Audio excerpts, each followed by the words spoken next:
Hey guys! Thanks for joining us again for another episode of The Chadderbox with me, The Chadderbox, for CCC TV or C3 TV, our new network on YouTube for Casting Call Club and everything voiceover. So this week we got an awesome guest for you. His name is Jack Daniel.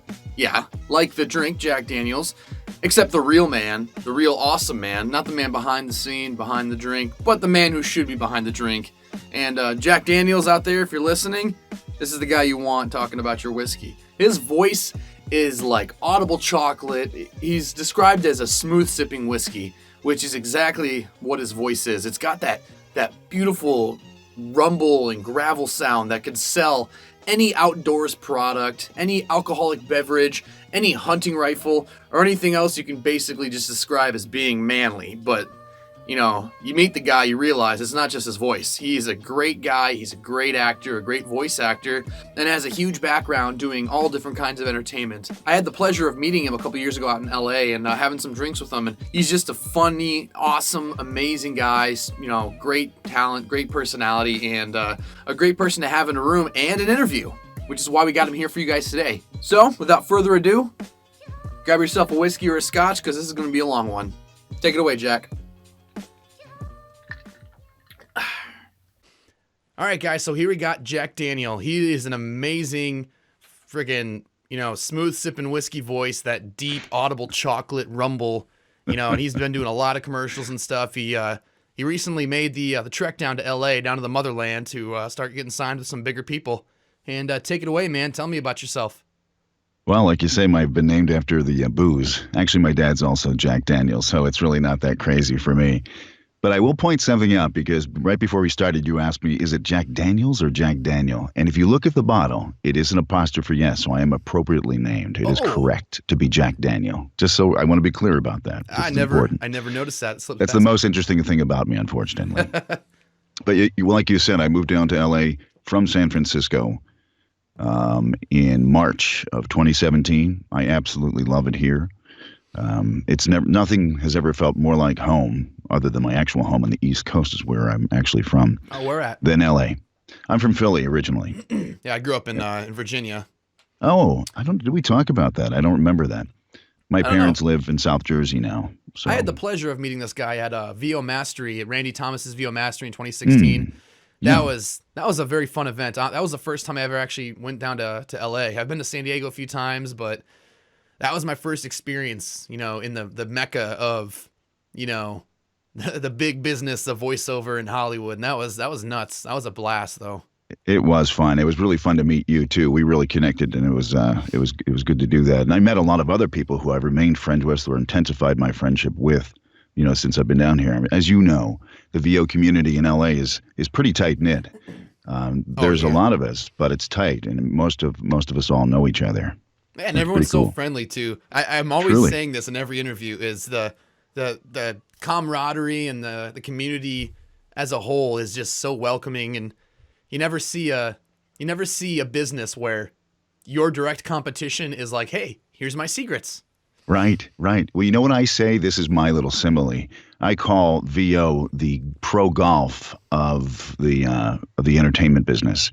Because in pro golf, you always hear about these guys helping each other out. Hey, let me show you my stroke here. If your putting's off, they'll sit with each other, talk with each other, give each other tips, and they cheer each other on, which is how I find the VO business to be. Now, I do and have done a lot of on-camera as well, so it's not necessarily the same in some of these other realms. But VO, yeah, we support each other. It's pretty cool. Yeah, I've done a lot of extra work. I've done a little bit of, you know, film and principal roles and stuff. But every time I've ever been an extra, there's this insanely large invisible line right down the middle where it's, you know, I'm like, hey guys, can we get some coffee over there? No, don't touch this. This isn't for you. I'm like, well, it's 4 a.m. and some of us have been driving for 6 hours already. Do you mind if we get some coffee? We got coffee for the principal guys. Just stay still and just be calm, and we'll have you guys, you know, taken care of. And I'm like, all right. Yeah, I know, but you know, a lot of that has to do with union rules and other things, as you know. Yeah. So it's not people being. I'm not sure what you are cool with me saying, but things that aren't good. It's not people being that necessarily. They're just doing their job. You know how it is. Yeah. Let's just get back to you and tell me. Okay. Tell me exactly, from A to Z. Well, how about if I just do from like J to L or something? Because it'd Yeah, be yeah, a yeah. long story. Oh, Well, yeah. I'm one of these people who's been performing his whole life. So even as a kid, I would go out to the plays and stuff, and wasn't necessarily the cool kid all the time because I did that sort of thing, band musician and all that kind of stuff as well.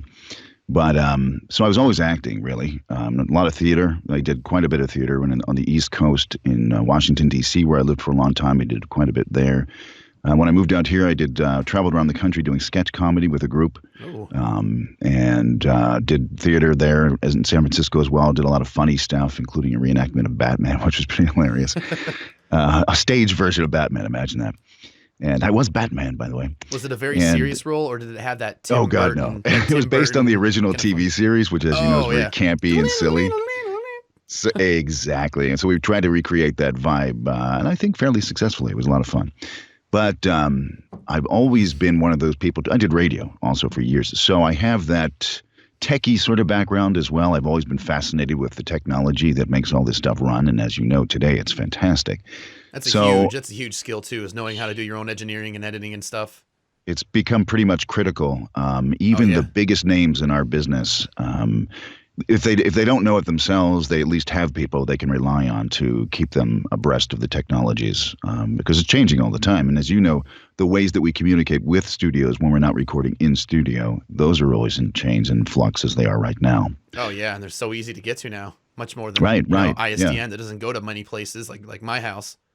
Well, exactly. And what I actually do for ISDN sessions is I use that's the IPDTL, which a lot Yes. of people use as a sort of, it's not a substitute for it. Actually is ISDN. It's just over internet. Much, much cheaper, and it's just as effective. I've never had a complaint when using it with a client, which is great. Because a lot of studios, as you know, still rely on ISDN, and that's all changing. Source Connect, all those things are cool.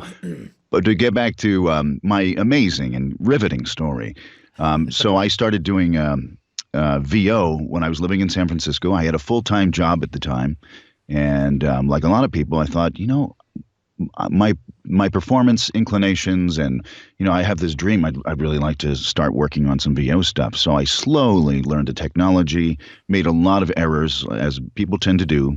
I made demos too quickly, which is a huge error. It really can shoot yourself in the foot by that. So that's something I would always tell people not to do, even though I did it. Yeah. And I made my submitted own too soon to some agents. I made my own character demo several years ago though, but I wasn't submitting that to agents or anything like that. I was using that kind of as a sampling on a website. I wouldn't. And the people ask me too. They're like, "That sounds amazing. Can you make something for me?" And I'm like, Yeah. It may sound good, but once you have an ear for how the larger Right. scale works, you'll realize that this demo that I self-produced isn't crap, but it's 40% of the way there, if that. Right. And you don't know that though, because it does Yeah. sound good if your ear is untrained. And sometimes you listen to things, you listen to a commercial or something, you listen to a promo spot, and you're like, I don't know, is that good? I don't know if it's good. And you don't know why it's considered good. It takes a while to figure your own ear out. Before you can even start delivering that, you have to hear what other people are doing that's good. Yeah. So I spend a lot of my time listening to people doing promo trailers, people doing commercials, and going, "Wow, I see why that's working." And when I don't see it, that's interesting too. Like, why is that? Why is somebody buying that? Why is that a good voice? And I don't know necessarily. And sometimes I figure it out, and sometimes I end up going, you know what? It's just not. It was a bad choice. Yeah, or it's just not for me. It's not for It's me. out of your wheelhouse, or it's out of your authenticity. Exactly. Yeah, I mean, I have a very limited place where I can go with my voice. There's some good places, but there's a lot of work that's always going to be shut off for me because where my voice sits, my particular print, and then it opens up other doors that other people can't go into. So it's, how it goes. It comes, and there's so much work out there, so it's all cool. Yeah.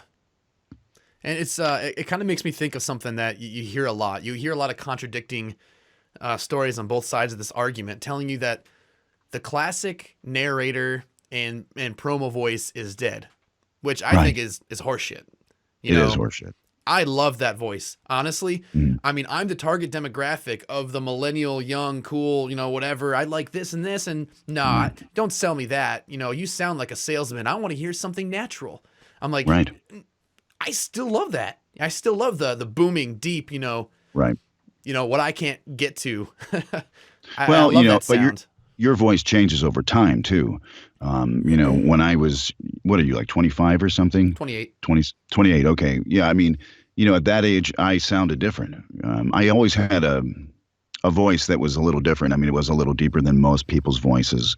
There's a lot of people with a lot deeper voices than I have, but even so, it sounded, there's a young sound that your voice has. And as you grow older and, things start breaking down or whatever, or just experience, it adds interesting textures to your voice. I mean, I have so much more, like you hear what I'm talking, I have texture. It's like a little slightly gravelly sound, and I can pour it on or pull it back as I have to, but I didn't have that when I was younger.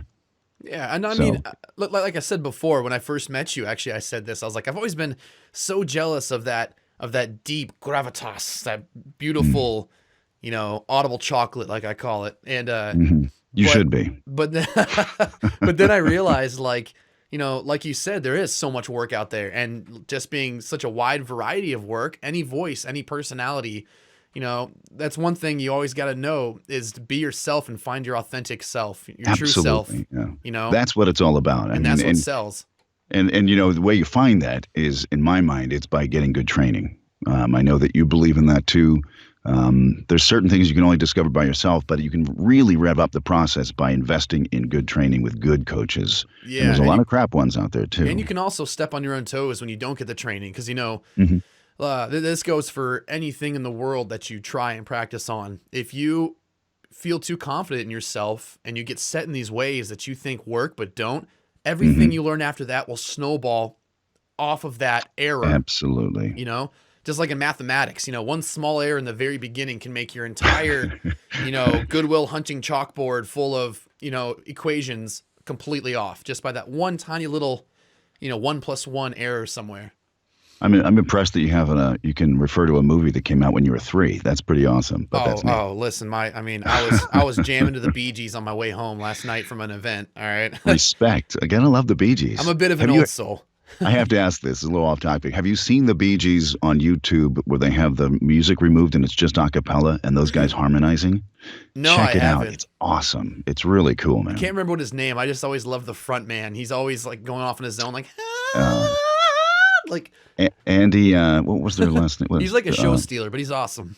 Yeah. There's like 2 brothers and a cousin or something. I know. It's kind of like with the Beach Boys. You have family people, and there's just a harmony they can achieve that you can't get with people who are non-related. So yeah, I remember I was talking to somebody and they said it was a perfect triangle where there's a soprano, an alto, and and another. All 3 of them have different actual ranges, but they're able to perfectly harmonize in their own specific category. We can bring that back to VO too, because a lot of times you'll hear group reads. Now, a lot of times you're reading wild and someone else's voice will be put in later. But there are times when you're actually reading a spot with other people, and they'll usually say, we want to get somebody who's, kind of pitched here and then somebody's pitched there. And it's the contrast that makes it interesting. If there's 2 guys like me talking, it's not going to be very interesting. If there's 2 guys like you talking, it's not going to be necessarily as interesting. You might have great energy, though. But if it's you and me, I've seen that in a lot of good commercials. A voice like me, who's just the guy who's like, hello, and you're like, use this. Right. Who's there? Yeah, exactly. And it's fun because we like to hear contrasts. That's why men and women work so well together too. Oh yeah. Yeah. There's other reasons for that too, but we don't want to get into that. Yeah, that's the CCC After Dark. Exactly. That's a different channel you'll be starting. But my LA agent is DPN, and they're one of the few agencies that actually brings their actors in quite often to their offices in Beverly Hills. So whereas most agents these days will just send you stuff and then you do it at home, and you send it back. These guys, my agents will actually have us come in and do reads with other people for spots like that. But also they have booth directors that will actually be, helping us achieve a certain mark or hit a certain mark and all this kind of stuff. So it can be really fun. You're actually being directed, even though self-direction is so critical to our art these days. Yeah, and congrats on DPN, by the way. That's definitely a big house to join up with. Well, it's easier if you have some damning material on the people and then you hide it in videos and hold it for ransom. Then they feel like they have to take you on. With a little dead man string in case something happens to you. Safe deposit box somewhere. You don't even have to have it. See, I don't actually even have any videos on them, but I just say I do, and they think they have to hire me. So Well, I mean, one thing too is your personality is amazing. You're super approachable, and a big thing that people need to learn is networking, marketing, Mhm. advertising. You got to meet people in your field. You got to learn from them and from everybody else around you. And Yeah. you're definitely a pro at that. You're definitely a pretty awesome person to be around. I know, at least in the VO Mastery, you were a powerhouse of personality that people were just drawn to. Thank you. That's a very kind thing to say, and I really take that to heart because that is something I try to pride myself on. Because you know what they say, half of life is showing up and all that. Well, it really is true. If you're not out there so people can actually meet you and know who you are and see if they like you, they want to work with people they know and like. There's two reasons that the same people are always in the same doing all the animation in video games, right? And it's often because they know, number one, they're pros. They'll show up, they'll do the job they want, and won't screw around. They won't waste time. That's important. They have talent and they'll do the job. But also they like them, right? That's always going Yeah. to be a part of why people get hired. If they like you and if you're not a jerk, and there's so many jerks out there, I don't know why they're jerks. It doesn't help you, but people think that it has to be cool by being, difficult. Nobody likes that, and they won't hire you again. So just be nice, be generous, and be helpful to other people. Yeah. That's the way I look at it. Yeah, I'm not a snitch, but there's been many times I've been on set of something and I'm like, who the hell is this chucklehead? What is he doing here? And I just want to ask them, hey, who are you with? What's your agency? Oh, what's your Right. name? Oh, cool. I'll have to give you a reference sometime. I don't. And It won't be a good one. I'm not a snitch or nothing like that. And who am I to say anything either? Because some of these guys have done more work than me, so I'm just kind of there for the show. And I don't really do the extra work anymore because I don't really like the commute and travel. I moved quite a bit from where I was before just so I can get out in the boonies and get that Yeah. privacy and that larger house for that much less cost of what I was paying before. And that's what the appeal is for me of staying out here in Washington and not going down to LA. Yeah. I mean, it's about once a week I say, damn, I wish I was in LA.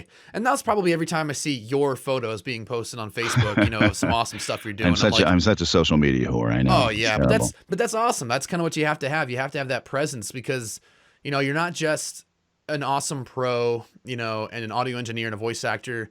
To get to that level, you got to be a personality. You got to be, and I mean your natural personality, not just come up with one like some radio personalities that come Right. up with these crazy off the wall things that kind of bring in there, But I'm like, kooky. yeah. I mean, hey, naturally you might be too, but that's a good thing too. Right. No, it's and people do rightfully, I think, get bothered by the fact that it's like people are always talking about their brand and stuff. And it sounds pretentious, but let's face it, that's the way the world is. And you Oh, you yeah. do have to manage it. You have to be careful what you say. Yeah. That's one thing though too. I noticed it was when I was there for the VO Mastery again. I'm gonna keep bringing this up because this is like our biggest common point here. Right. That after party, I got invited there as their kind of special veteran guest, and November 10th was my birthday, and November 11th was Veterans Day. So I was like, I'm in LA for my first time. I got a party. It's my birthday. It's Veterans Day. Let's have fun. And Yeah. everybody's there with, the same glass of wine for a couple hours. They're talking to each other, exchanging cards. And I'm just kind of running up to people. I'm like, hey, you want a beer? Want to go get a beer? And then Right. people are like, what are you doing? I'm talking to this guy. And I'm like, sorry, no, just, you wait and do your thing. I'll be over there if you want to go grab a beer. And then people are kind of looking at me, and I'm the young asshole who's just taking advantage of the free wine and Yeah, and but having a that's blast. that's part of your spirit. I mean, you have a lot of energy. No, I think that's one of the reasons I was attracted to you. As just as somebody at VO Mastery, and we got along, is because you have a lot of energy. You have a true love for the craft, and your enthusiasm. I think it's contagious. If it rubs some people the wrong way, screw them. But I think it's great that you have this wonderful, youthful. But also, you've had a lot of experience in your life. I mean, your service, you have a family, you've bought a house. I mean, you've done a lot of things that a lot of people haven't done much later in their life. So I just think didn't it's have impressive, anything to dude. sell, I didn't have anything to sell yet. I didn't know what I was selling as myself just yet. I didn't have business cards. I hadn't decided what my, what my true voice is, because this is kind of where I stick into whenever I do stuff. And I've always had a kind of a higher pitched, more youthful voice, especially when I was in high school, and I already had gone through puberty with my voice lowering, and that's kind of here is where I was, and everybody else was kind of getting lower and stuff, and they had their Adam's apple sticking out, and I was just like, We had talked a bit about your past and everything. Is there anything else that you wanted to discuss about that aspect? Anything that kind of stuck out for you as like, the hard line, the hard hit that made you decide to go full time Yeah, in this job? I can actually talk about my strategy once I decided to do this. How I got quickly accelerated. I think probably not to toot my own horn here, but I've really quickly I went under a kind of an accelerated path. So maybe I should talk about how I did that. Maybe it's helpful. I don't know. Oh, definitely. There's always going to be Okay. somebody who's going to be helped out by Right. it. So once I made that decision, to go for VO as my profession, I was still working full time, and I decided that everything I got that was extracurricular, like if I got a job on one of the pay-to-play sites or something, I would take that money, put it aside, and it would always be for training. So I identified coaches by watching all the cool shows, Chuck Duran show, Chuck and Stacy, VOBS. VO Buzz Weekly, go check them out. They're awesome. They got a lot of good stuff for you Right. guys. Voiceover Body Shop is also wonderful. I'm actually a part of that too, so check us out every Monday. Let's see. There's so many good shows, as you know, and so many podcasts. I've been wealth seeing of you and information. Carson on a lot of these stuff. I've seen you and Carson just kind of participating as, Another VO mastery person, and he's one of my good friends here now, and he's a terrific guy. He does what? He also got with DPN, didn't he? He just joined DPN, and he's him. so talented that he booked within his first week. I mean, the guy's he's going places. That is some good stuff, man. I had that kind of angsty, scared, boyfriend thing going on. Are you okay? Are you happy with me? Am I all right? You're not gonna dump me, are you? I didn't say any of that stuff, but it was kind of what was in my head. So when I landed with with my agent, I was like, oh, thank God. But that's still pretty impressive. 1 week. I mean. Yeah, well, he's been working on his craft. Yeah. I mean, it sounds a little pretentious to use that word, but that's what it is. It's an art and a craft, and he works very, very hard at it. And he also does music. He's just one of these all-around talented people. And as you probably know, a lot of VO people are also musical. Oh yeah, a lot of singers, a lot of singers. I mean, Chuck drummers. Duran and Jess Harnell are great singers. I know Jess on Debbie Derryberry's a great singer. I mean, so many people that we both know are just they actually are in bands and they're playing all the time as well, just for fun. Yeah. Or actually part of, especially with animation, there's a lot of call for singing. So it helps. a lot of songs and stuff, a lot of sing-songy lyrics too, or sing-songy lines as well. Oh, so I keep getting off track. I'm like you. I bounce around. So here's my strategy. I wanted to accelerate, getting into VO quickly. So what I did is I turned every dollar I had that wasn't, marked for bills and whatnot into training. So I found the best coaches through these shows, references, all that kind of stuff. And I got a lot of different people and I got their input. So I don't know if you want me to talk about who I trained with or anything. Oh, go ahead. Name drop all you want. So my first person was Mark Cashman, and I worked with him on commercial. Then Jody Gottlieb on promo, David Lyerly, Dave Walsh, Joyce Castellanos. Basically, this list goes on because I've really I still consider it a huge vital part of my professionalism. If you're not, I know that I think Joe Cipriano as well. Yeah. Even somebody at his level, he's at the top of the game. He told me, I still will call, David Lyerly or somebody like that, just to always make sure I'm staying on top of what's going on, the trends, and just like as a tune-up, just to make sure that listen to what I'm doing. Tell me what you're hearing. These people are hugely valuable resources. The downside is it's hugely expensive. A lot of these guys charge 150 or more for an hour. Yeah. But that hour is rich. And I if you can afford it and find a way to do it, I would highly recommend you do so. Especially Open coaches with Chuck and Durant.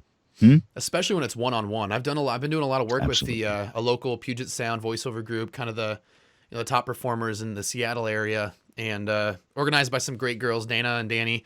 They've been doing a lot of stuff, small buy-ins for a group session, to where you're paying for that hour or two, but everyone's kind of paying a little bit more, and you get your time in the spotlight. But right, it still gets you a great introspective because you get to listen to everybody else's read, and you get to listen to how everybody else does it and their critique and stuff. So that's always a good way to get in, is find your local market and see what they're doing around there and try to network out to those people.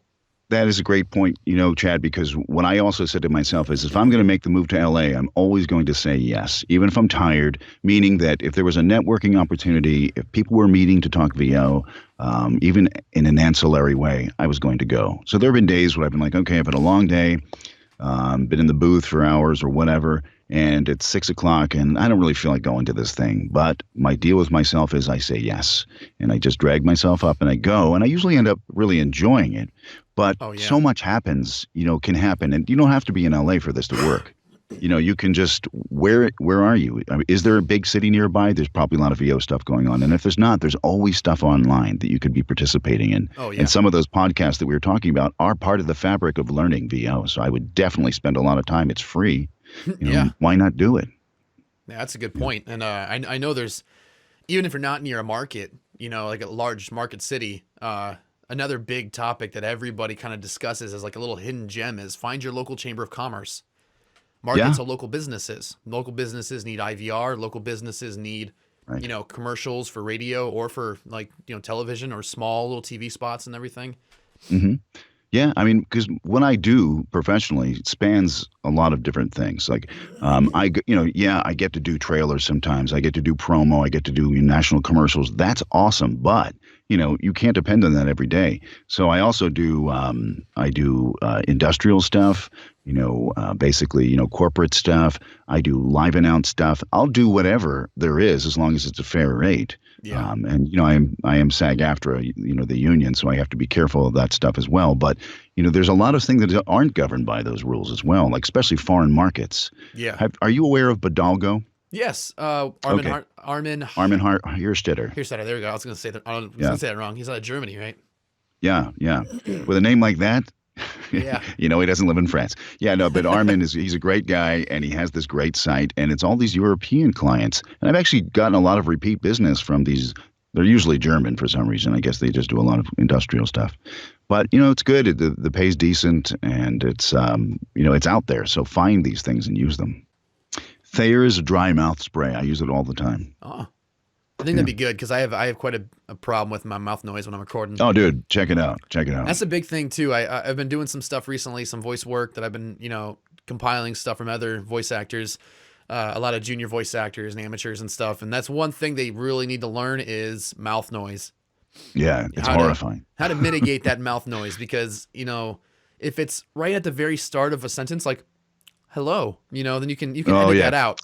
Oh, I hate that but sound. If it's right, I can't even do it. If it's during the stuff like I was going there the other day. I mean, I can't even force it now. But don't do it. If it happens in the middle of the line, it's really hard to edit that stuff out without making it kind of be hurt a little bit.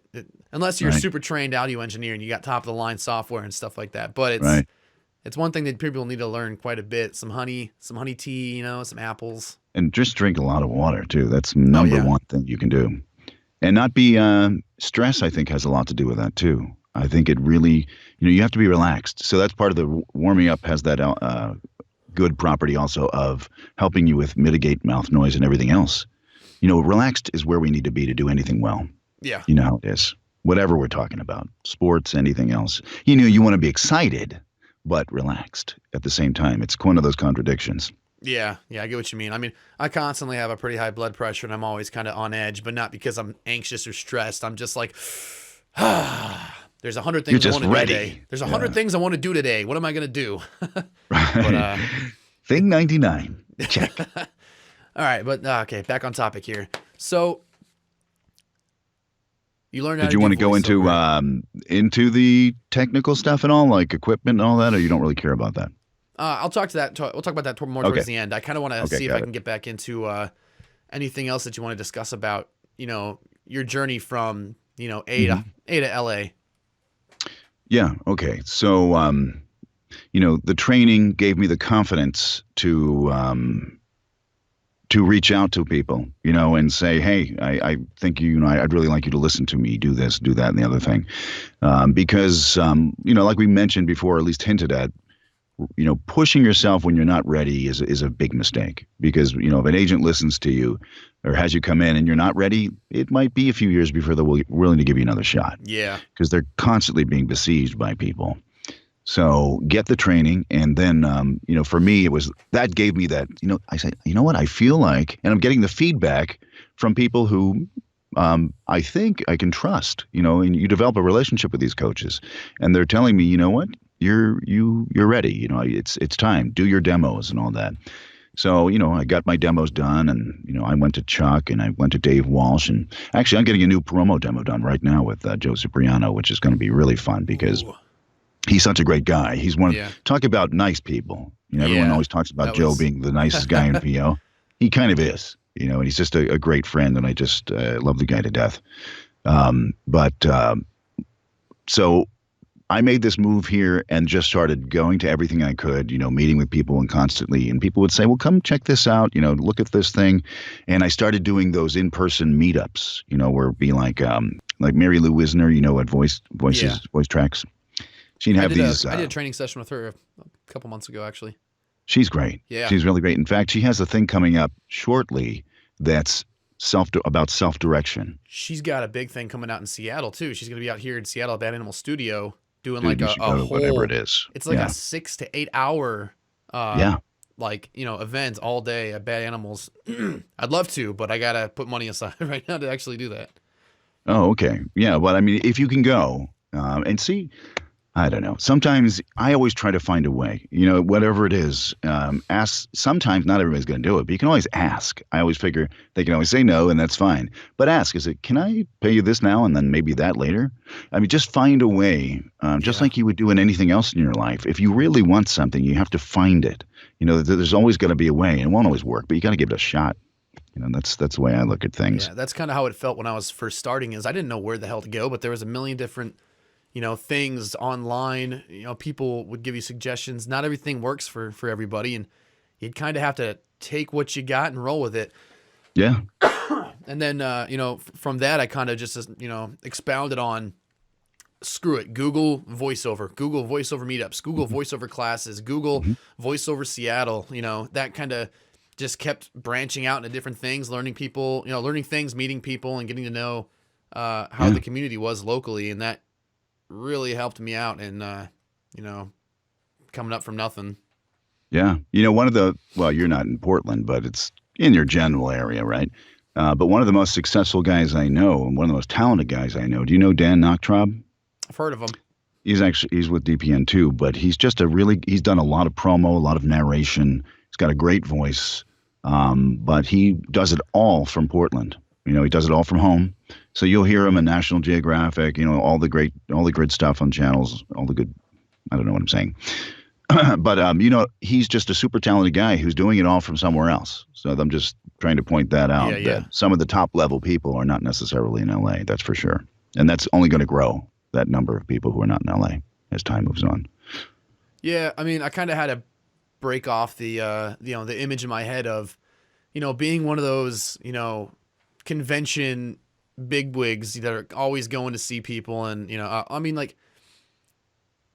I've had to basically take away that idealistic, idea in my head of being that person that walks out, on the red carpet, seeing everybody, shaking hands and telling everybody where, he's wearing whose suit this, today. And, right. He's going to thank, his family and the producers and everybody for this awesome award. And I'm like, I've realized I love doing voiceover so much. If I can make it a hobby, into a passion, into a career that will pay all my bills and then some, my goal is $60,000 a year out here in Washington. $60,000 a year is super comfortable living for me. That is, less than a quarter that's of that. The other benefit of not being in LA.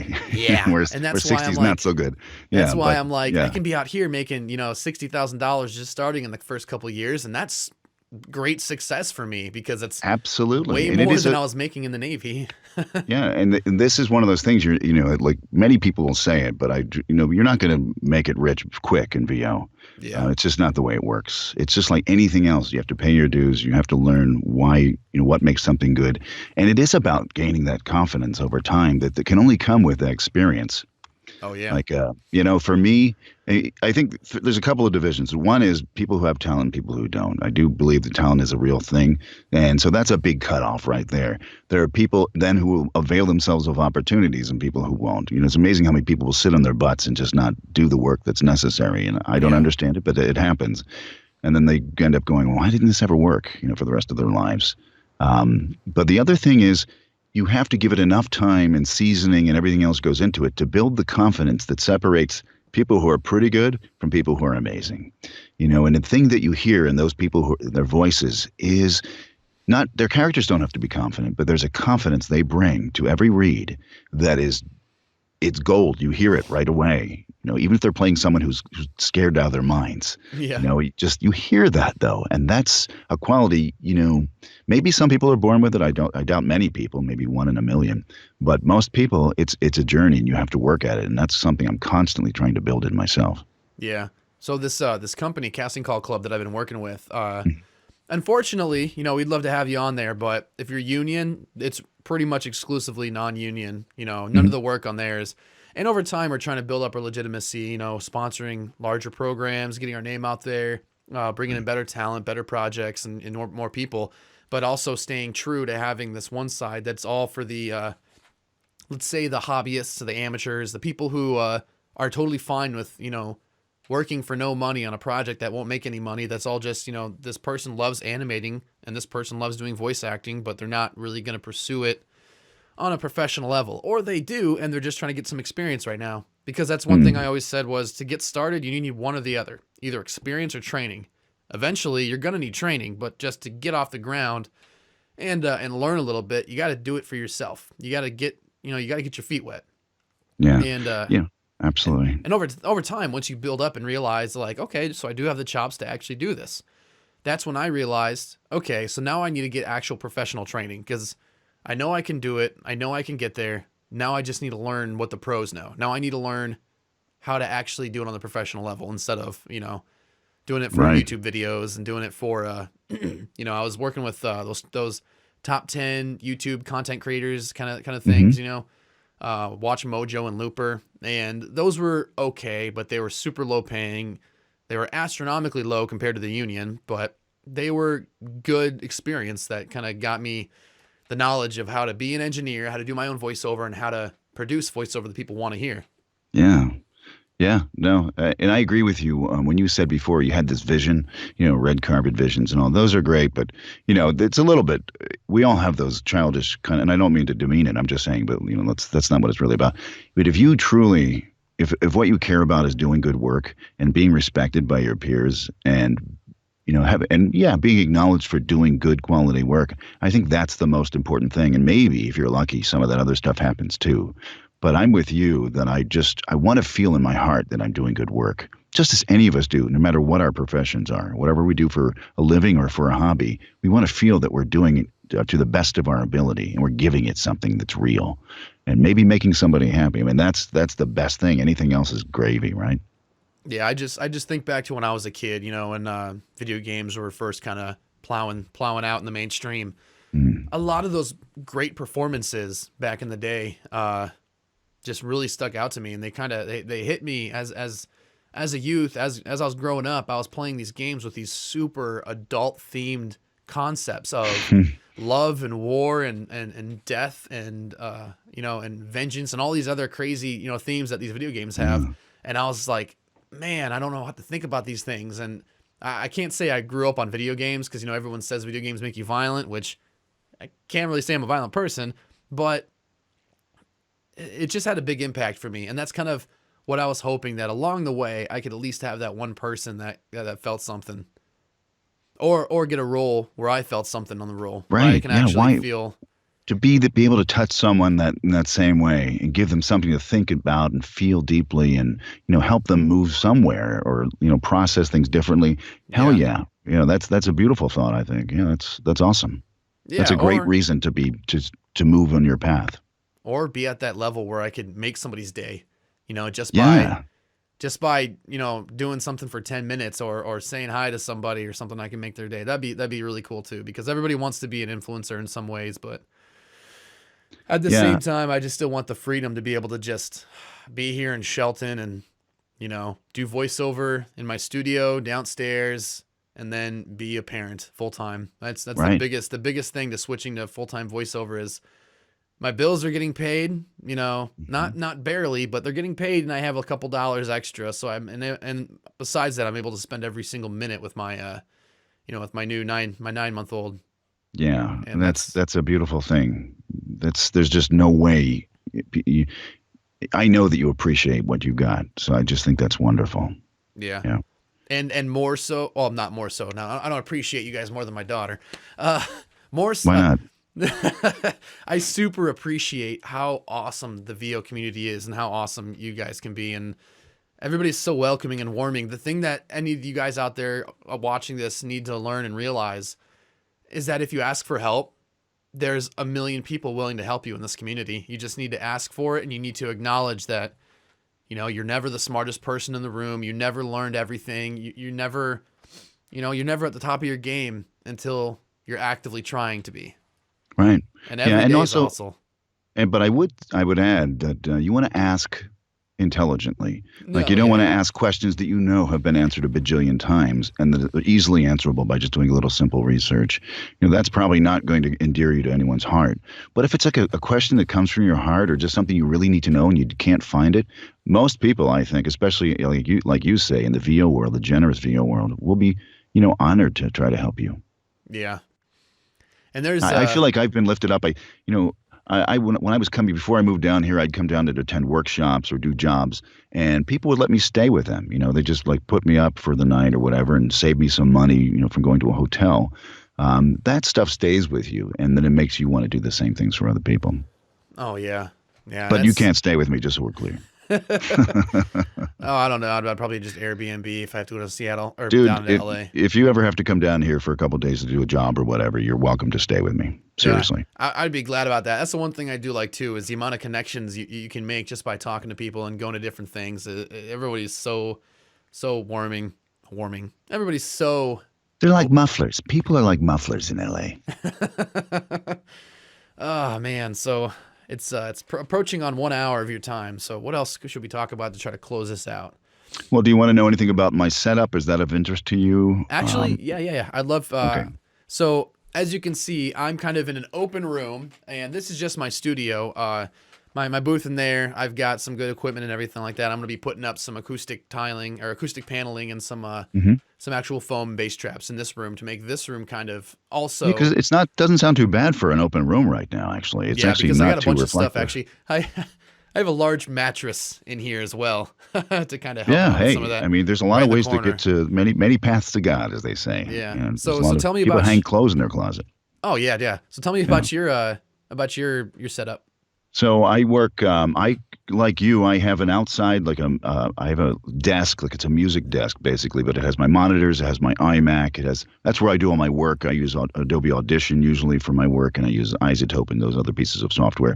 But that's where I do my editing and such, and answering emails, setting up jobs, phone calls, and then where you see me now, I'm in my booth. So it was a custom built booth. It's what is it? It's a 5x7. No, it's 4x5 by 7 or something.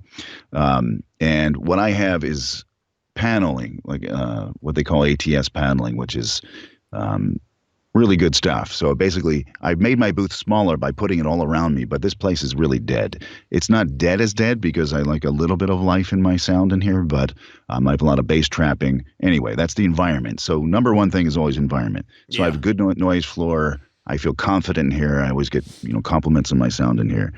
I use two mics I go back and forth on. This one you see here is the U87. That's the Neumann. I have a 416 that's also hanging in here, so I can switch them. The Sennheiser? I actually have a The Sennheiser? Sennheiser 416, right, which is the one mic you'll see everywhere in LA, right? Yeah. I have this little switcher here. I'm not sure if you can see it, but I can go back and forth with the mics with a switch. So if Awesome. I'm doing promo or trailers, I will probably use the 416. Oh yeah, for 'cause narration, that can pull commercial. a I really usually use good the deep. The 416 pulls a really good deep, rich, just straight from the mouth kind of sound.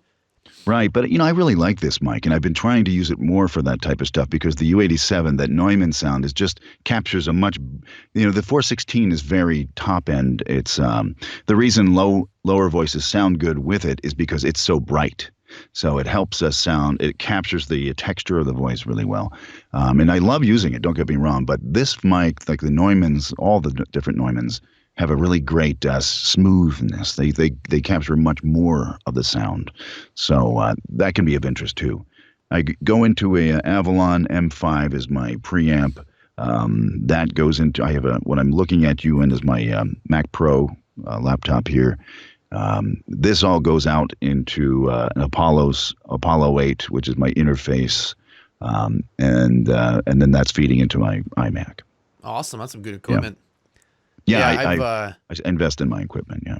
Yeah, that's another big thing too, that a lot of the people that we work with at CCC, a lot of these voice actors who are trying to learn and get better, they require audio quality approval to audition for the larger pro jobs, because we've got 70,000 users. We're not gonna clog the arteries of these, casting directors that are trying to listen to, 100 auditions or so, with a lot of junk, stuff that's, hey, so, this is my audition for Jim.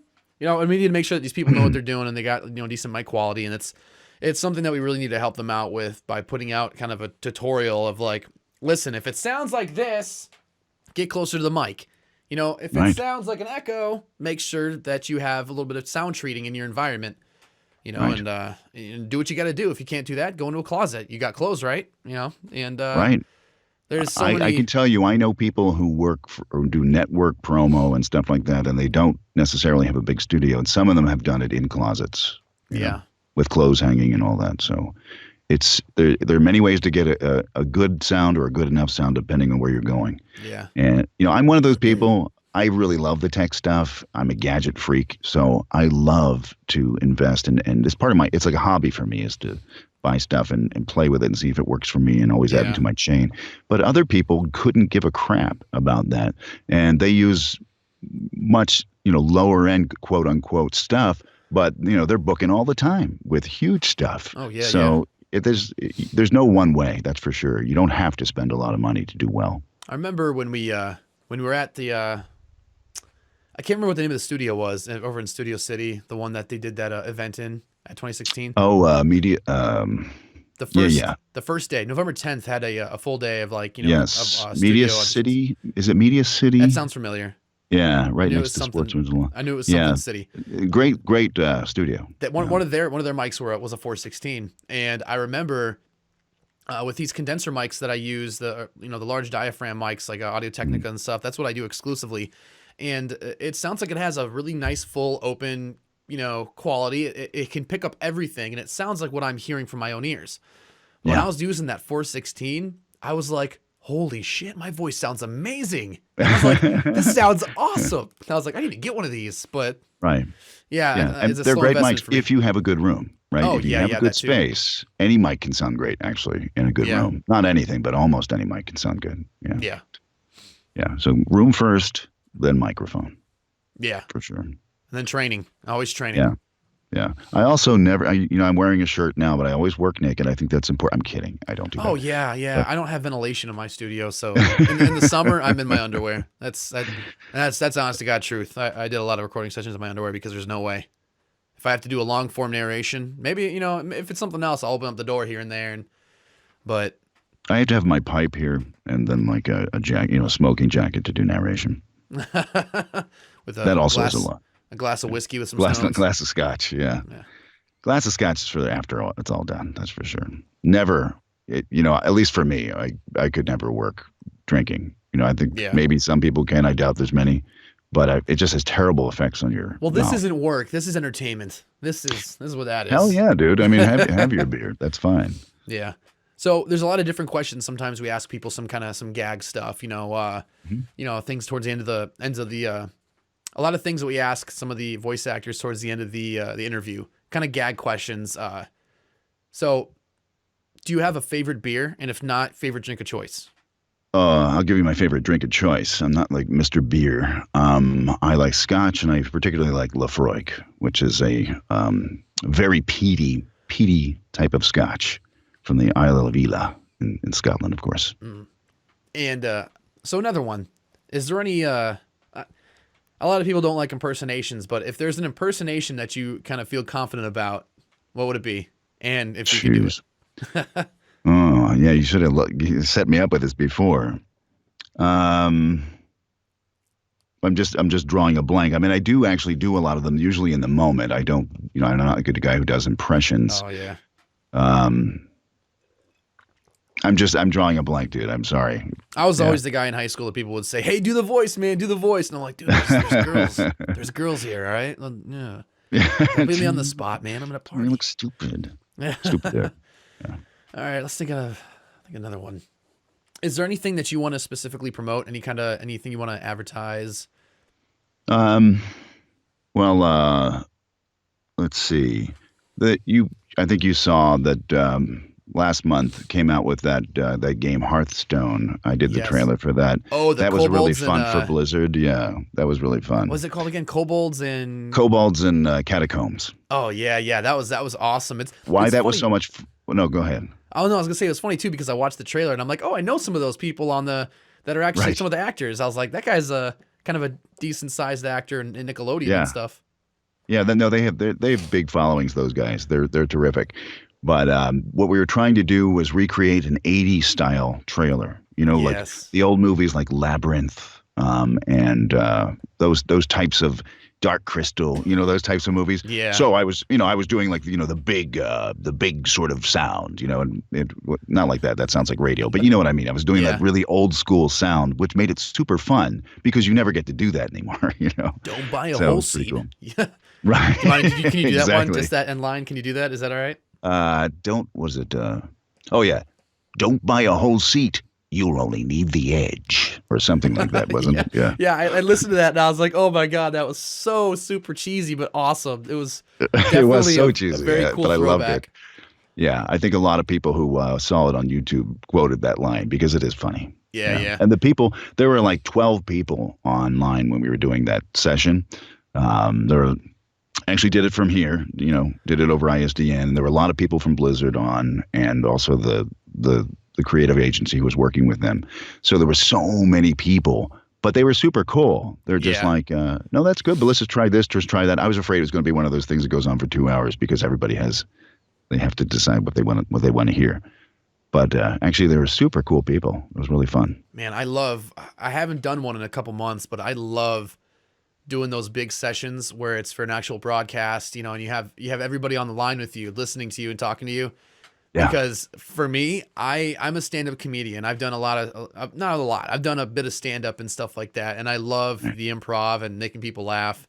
So half the time it's like, as we're going, I'm being professional. I'm doing everything. But, when they start talking here and there, I'm slipping them some jokes. I'm, a couple times I'll have them like, on the floor laughing hysterically. And some other times I'll just get silence. So let's move on to the next line. But sometimes you're getting silence because they don't have their talkback mic on, though. They might be falling out in laughter. Yeah, honestly. And it's fun, and I do that because I'm like, hey, if they enjoy the session, then I'm more than I got paid, and they had fun. So. And that's really is a big part of the job too. I think there's no question about it. If you don't have to be funny. If you're not funny, don't try to be funny. But if that's something you can do, then do it. And I try to work in some jokes here and there. I mean, number one, be professional. Yeah. Give them what they need. But why not make it pleasant? Make their day pleasant, just like you would. If you go to get coffee. If the person behind the counter says something cute or funny, it can make your day. It can totally set your day tone. Yeah. So why not? It's kind of fun. No, I think it is. Why not? Let's have fun. Life's short. Have a little bit of fun with it. Yeah, and that's kind of my favorite thing to do is entertain people, make people laugh, and I wish I could always keep doing that. And that's kind of our goal here. That we're trying to inform the the less professional, the up and comers, the amateurs who are trying to switch down to that full time, and we're trying to teach them and entertain them at the same time.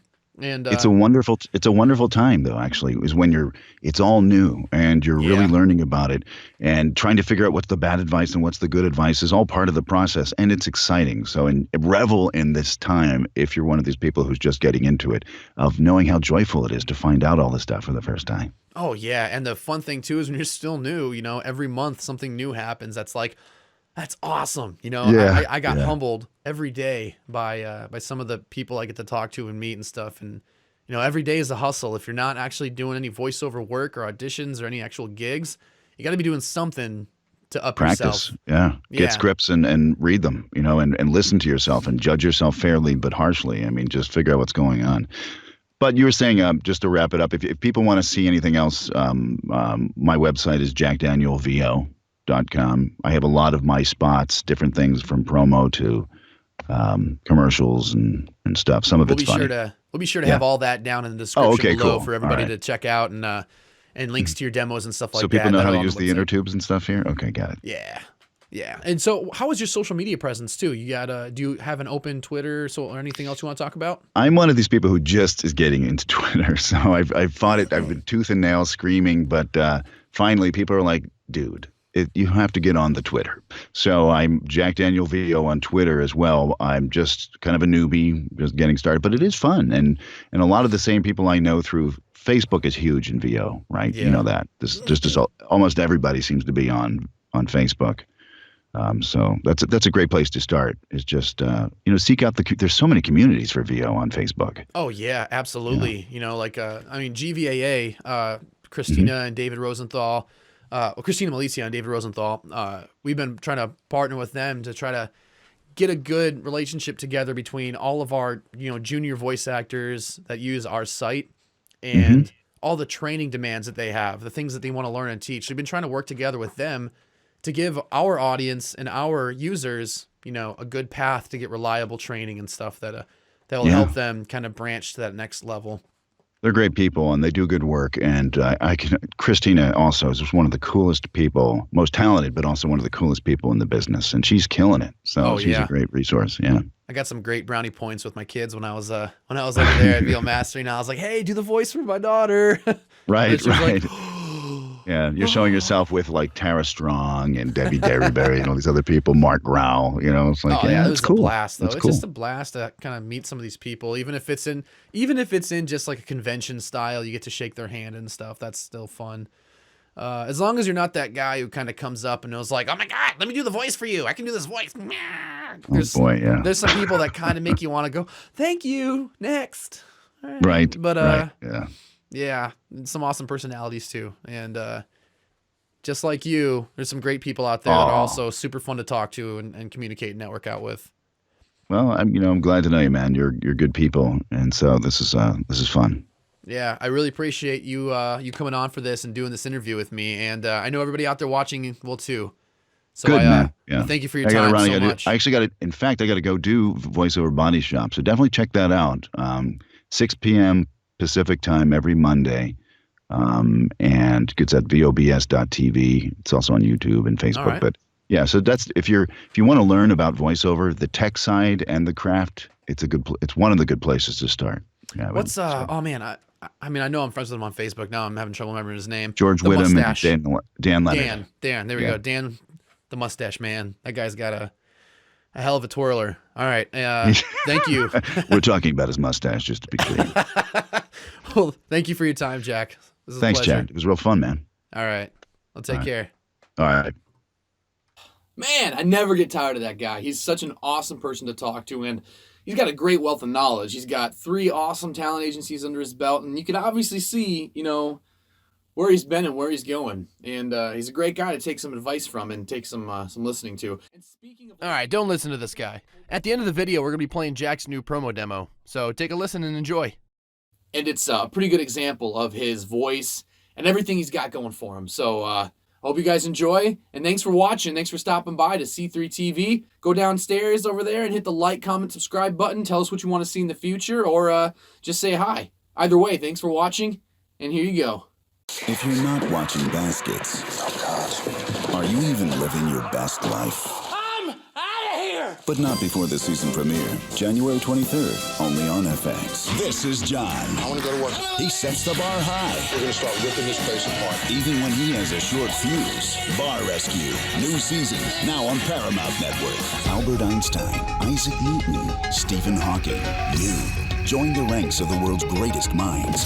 Brain Games on National Geographic. It's the moment you've been waiting for. Where's Lake? Every lie. Wanted in connection with the kidnapping of his girlfriend's daughter, Lake Sadler Green. Has led her. Gus, don't make Lake a victim of our relationship. To the truth. 10 Days in the Valley, season finale on ABC. When Greg's girlfriend shows up, I'm Kat, by the way. I don't think we've met. Katie plays it cool. It was so nice to meet you. I wish we had more time to talk. Carol, on the other hand, I have an idea. Why don't the four of us go to lunch? What? No. don't miss an all-new Great News, Thursday on NBC. When chaos strikes, We will never surrender. the Royals must lead the revolution. It is time for us to return to Earth, our home. Marvel's Inhumans,